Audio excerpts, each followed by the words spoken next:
చిన్నపిల్ల అంటే జ్ఞాపకం వచ్చింది నాకు. ఈరోజు మదర్స్ డే అంటండి. ఏంటండి ఈరోజు మదర్స్ డే. ప్రవక్త చాలా విషయాలు చెప్పుకొచ్చాడు దాని గురించి. అదే అసలు అప్రసంగం చేయాలనుకున్నాను కానీ మరి ఇంకా అలా టైం అయిపోద్ది. కనుక మదర్స్ డే అంటే తల్లి యొక్క దినం, లేక మాతృ దినోత్సవం అంటారు దాన్ని. ఇలా కొన్ని రోజులు పెట్టారులేండి గవర్నమెంట్.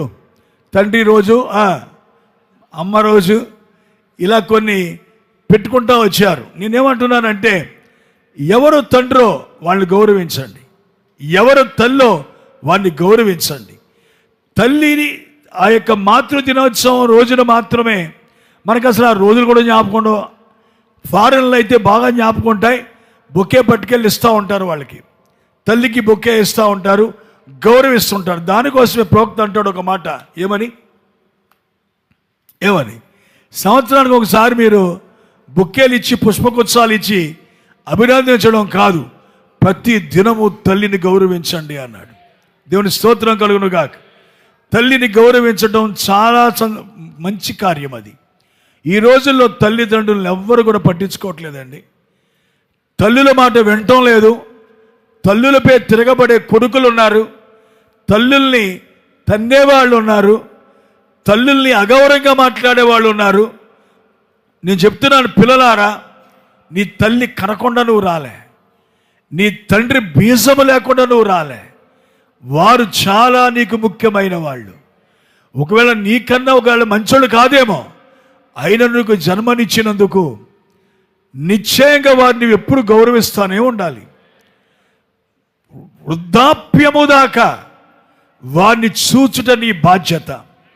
ఎంతమంది నమ్ముతారు దాన్ని? హల్లెలూయా.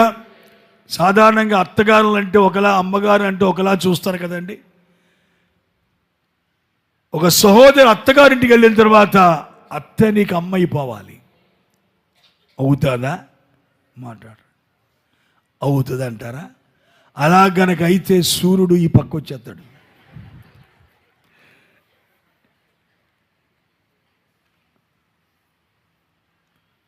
అంటే అవ్వకూడదనా? అయి తీరాలి.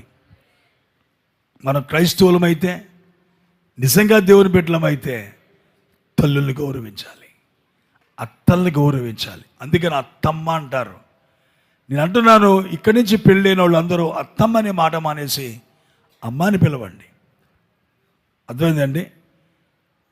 మాంగారని మానేసి డాడీ అని పిలవండి, నాన్న అని పిలవండి. తప్పేం లేదు అందులో. ఖచ్చితంగా వారిది ఆస్థానమే కనుక ఖచ్చితంగా మీరు గౌరవించాలి. మీరందరూ తల్లిదండ్రులను చూస్తున్నారా? మాట్లాడరే? అసలు కనీసం ఇప్పుడు బ్రతుకున్న తల్లులు మీరు గౌరవిస్తున్నారా? మీ తల్లులు గౌరవిస్తున్నారా? ఏదో కారణంతో తీసుకెళ్ళి పక్కన పెట్టేస్తున్నారా? వాళ్ళ స్థానం ఏంటంటే ముసలోళ్ళు అయిపోయిన తర్వాత ఓ తాటెక్కులు పంచదింపేసి, అర్థమైందా? ఏళ్ళ ఇంట్లో తలుపులేసి పడుకుంటే వాళ్ళు ఎక్కడ పడుకోవాలి? మడత మంచమో ఏదో మంచం పడేస్తారు. ఆ చల్లో ఎండలో అలాగే ఉండాలి. వీళ్ళు ఏసీలో పడుకుంటారు, ఆవిడ బయట పడుకోవాలి. ఎంత దారుణమో చూసారండి. ఇంకా దారుణం, డబ్బులు ఉన్న వాళ్ళు ఉద్యోగస్తులు ఏం చేస్తున్నారు? తీసుకెళ్ళి అమ్మని నాన్నే అనాథాశ్రయంలో పడేస్తూ ఉన్నారు. ఒక్కో కొడుకు ఏం చేస్తున్నారు తెలుసా? తీసుకెళ్ళిపోయి ఎక్కడో దిక్కుని దింపేసి తల్లి ఇప్పుడే వస్తానని చెప్పి వెళ్ళిపోతున్నాడు. పాప ముసలి తల్లికి ఏం తెలియక ఎక్కడికి వెళ్ళాలో తెలియక బాధపడుతూ ఉన్నారు. నో, ఇలాంటి కార్యాలు క్రైస్తవులుగా మన మధ్య జరగడానికి లేదండి, ఎన్నడూ లేదండి. అవి జరిగితే ఎవడో పరలోక రాజ్యం వెళ్ళే అవకాశమే ఉండదండి.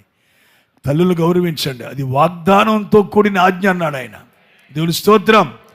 నీకు దీర్ఘాయుష్యం కలుగుతుంది, దేవుడు నిన్ను దీవించబోతా ఉన్నాడు. తల్లుల్ని గౌరవించండి, తండ్రులను గౌరవించండి. అందుకే ఇంటికి వెళ్ళి అందరూ కూడా అమ్మలకి ఏం చెప్పాలి?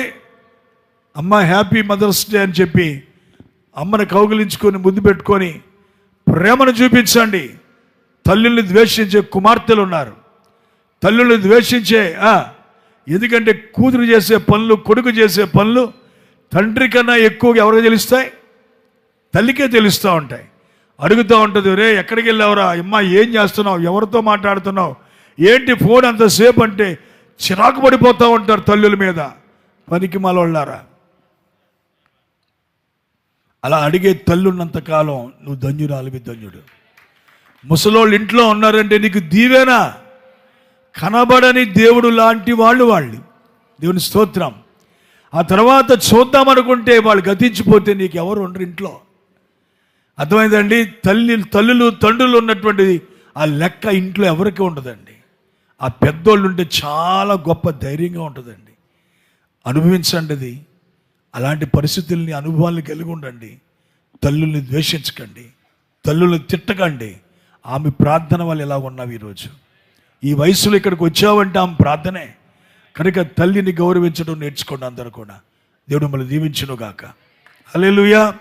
పెళ్ళైపోయి పెద్దోళ్ళు అయిపోయిన వాళ్ళు కూడా, ఒక 80 సంవత్సరాలు 90 సంవత్సరాలు అత్తగారులు మాంగారులు ఉండొచ్చు, తల్లి తండ్రి ఉండొచ్చు. నిర్లక్ష్యము చేయకండి. మీకున్న దానిలోనే వారిని చూడండి. అదే మీకు దీవెన, ఆశీర్వాదకరంగా ఉంటుంది.